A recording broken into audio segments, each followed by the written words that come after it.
Hello everyone. Today's topic is chromosomal theory of inheritance. We know that Mendel performed his experiments on pea plant, and on the basis of his observation on monohybrid and dihybrid process, he frames laws of inheritance. But his work remained, he published his work in the year 1865, but his work remained unrecognized for 35 years, means till 1900. What were the reasons?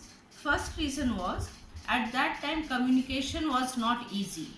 His work was not widely publicized. Second reason was that he gave the concept of gene as discrete factor, which is found in pair, and this paired, the two factors of the allele, or the two factors, they do not blend. But it was not accepted at that time because there was continuous variation was seen in many characters in the nature.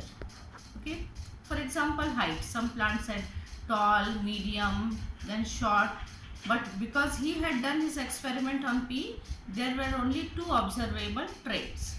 And the third reason was his approach of using mathematical logic to solve the problems of biology was also not accepted by his contemporaries.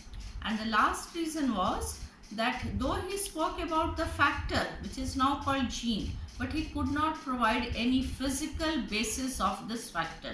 But now we know that this factor, which we call gene, is present on chromosome. But by this time, there was no idea about chromosome to the scientist. So due to these reasons, his work remained unrecognized for the 35 years or till 1900. Now what happened in the year 1900? His work was rediscovered in 1900 by three scientists. They were De Vries, number 2 Correns, and third was von Scherma. Now, what happened at this time? There was advancement in microscopy. Remember, before this time when Mendel published his work, there was no microscope. But in the year 1900, there was a advancement in the microscopy, and they could see very smaller things also. So scientists were able to study, or they were able to observe the cell division. Okay. Now scientists observed chromosome in the nucleus. They observed a darkly staining body and they named it chromosome, which they found that this chromosome became double and they divide just before cell division. And by the year 1902, the movement of chromosome during meiosis was completely worked out. So uniting this knowledge and the work of the Mendel, two scientists, Walter Sutton and Theodore Boveri, which is popularly known as Sutton and Boveri, they noted that there was similarity in the behavior of chromosomes as well as the genes.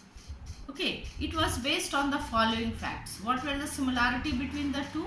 Number one, both chromosomes and genes are found in pairs. Okay, now both segregate during meiosis.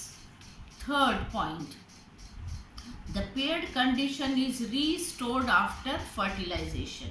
So we have seen in the case of Mendel's factors also that they were present in pair, segregated at the time of meiosis, and the pair condition was restored after fertilization. Similar behavior was found for the chromosome also.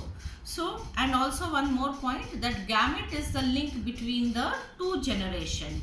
So on the basis of this observation, he proposed the chromosomal theory of inheritance. Okay.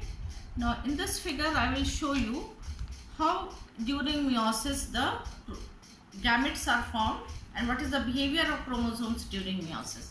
Show this figure. Okay. Now I am going to explain the figure 5.8, which is given on page 81. What does it show? Meiosis and germ cell formation in a cell with 4 chromosomes. As you can see, I have already drawn the figure. This is 1 and 1, 2, 3, 4 chromosomes. Okay. Now see what is the movement. This is the chromosome in the G1 phase. Now what happens in the G2 phase?